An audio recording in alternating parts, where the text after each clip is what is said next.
Fun fact, did you know you can choose a sweet watermelon with just a quick glance? I bet you the seller won't tell you this.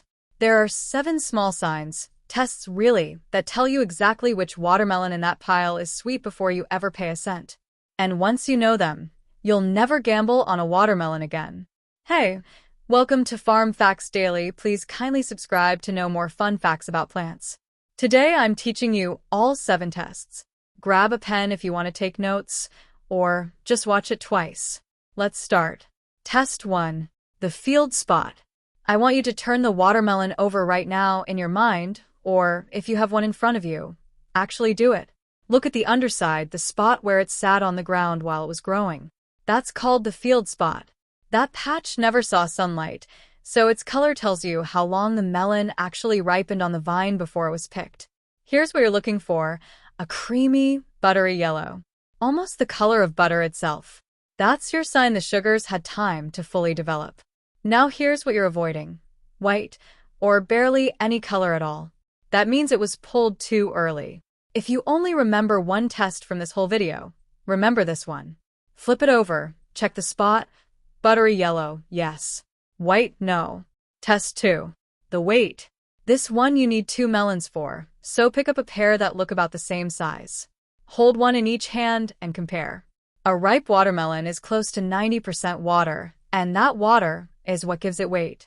The one that feels heavier for its size is almost always the sweeter, denser melon, even if it looks smaller than the other one.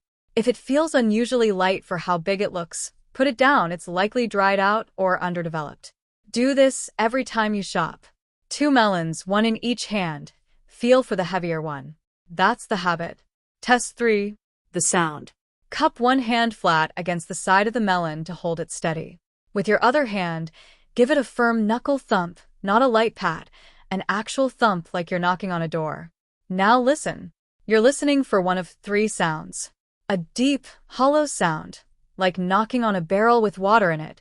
That's ripe. A flat, dull thud, like knocking on solid wood. That's underripe.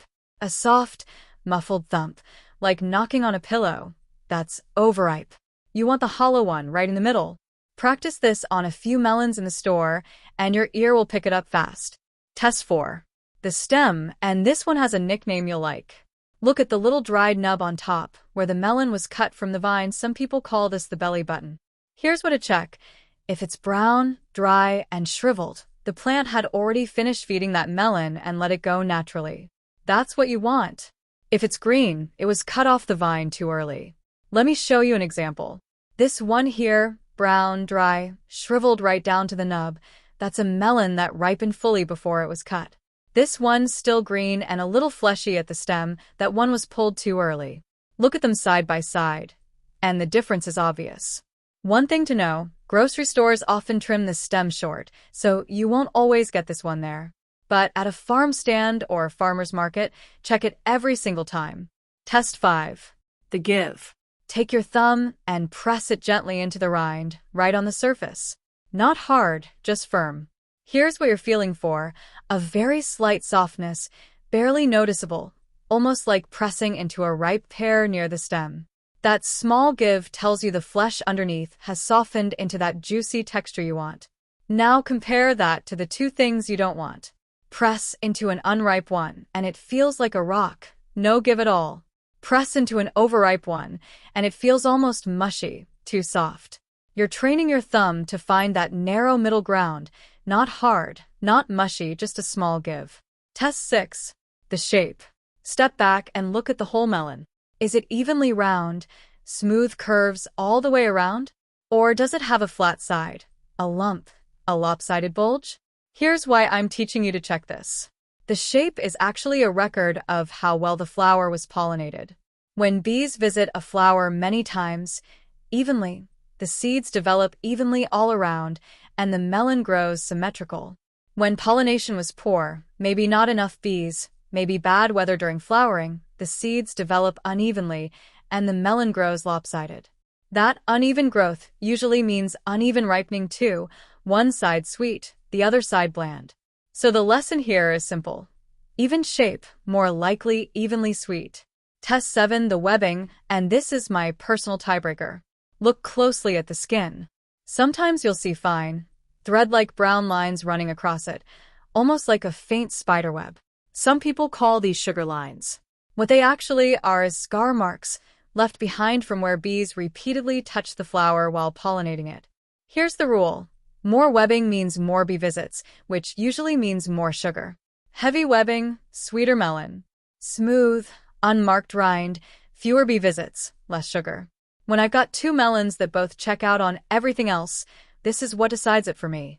Now let's put it all together because this is the part that actually matters, doing it as one routine.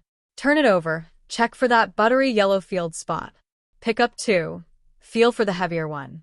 Thump it, listen for that deep hollow sound. Check the stem, brown and dry, not green. Press with your thumb, feel for that slight give. Look at the shape, even, not lopsided. Scan the rind for webbing. 7 tests. Under 2 minutes, and you will not bring home a bad watermelon again. Here's your homework. This week, go to your local market, and instead of grabbing the first one or the biggest one, take your time. Pick up 2 or 3, run them through these tests, and choose the one that checks the most boxes. Cut it open, let your family taste the difference. Tell me in the comments which of these 7 tests you'd never heard of before. And if your grandma or mother had her own trick I didn't cover, share it below. I read every comment. Next time, I'm teaching you how to grow your own sweet watermelon from seed, right in your backyard, so you're not depending on the store pile at all. Until then, look for that buttery yellow spot, listen for the hollow thump, and remember, every good watermelon is leaving you clues. Now you know how to read them. See you in the next video.